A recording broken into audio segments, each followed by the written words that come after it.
When testing clinical trials, is how you bring a drug to market. And the standard is showing efficacy and safety in well-designed clinical trials. For the past 25 years, we've gotten better and better at designing these trials. Our outcome measures have stayed the same or very similar, which is we look to reduce relapse rate, usually measured as annualized relapse rate. And we do that because when you're doing a clinical trial, especially with a disease as variable as MS, you need to pick an outcome measure that's A, important, and relapse rates are important, and B, that's going to occur frequently enough that you can measure a difference between the treated group and a control group. Annualized relapse rate has served us very well in that regard. A more important but less useful in clinical trial measure is reduction in worsening of disability. It's a very important measure, and some of our studies have shown an effect on that as well, and at least one or two of them have had it as a primary outcome measure. But in early MS, these changes in our disability markers don't occur that often.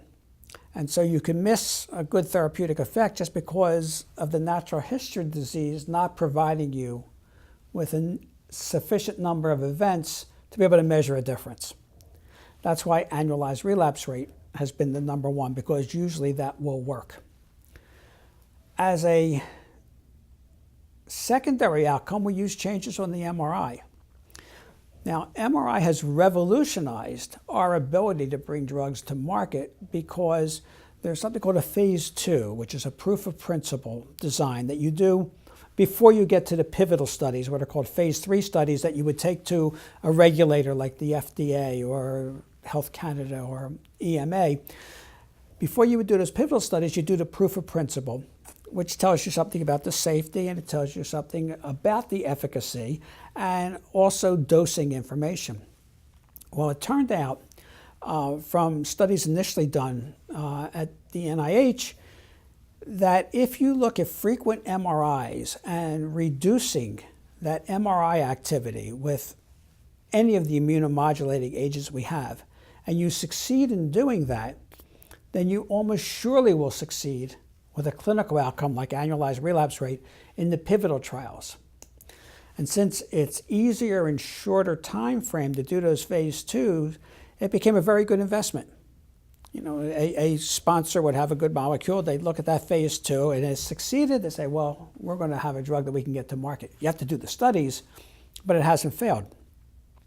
So MRI has been very important, not only in that phase 2, but also when looking at the consistency of phase 3.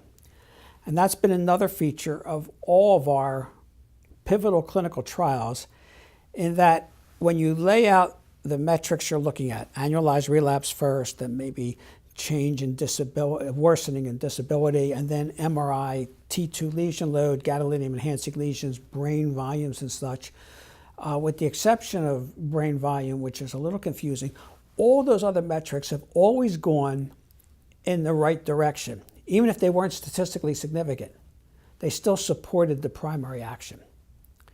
And so they've been very useful metrics. Brain volume has been a little more confusing. And in some studies, it's followed along the therapeutic effect. In other studies, it hasn't, but I think it's a more complicated metric.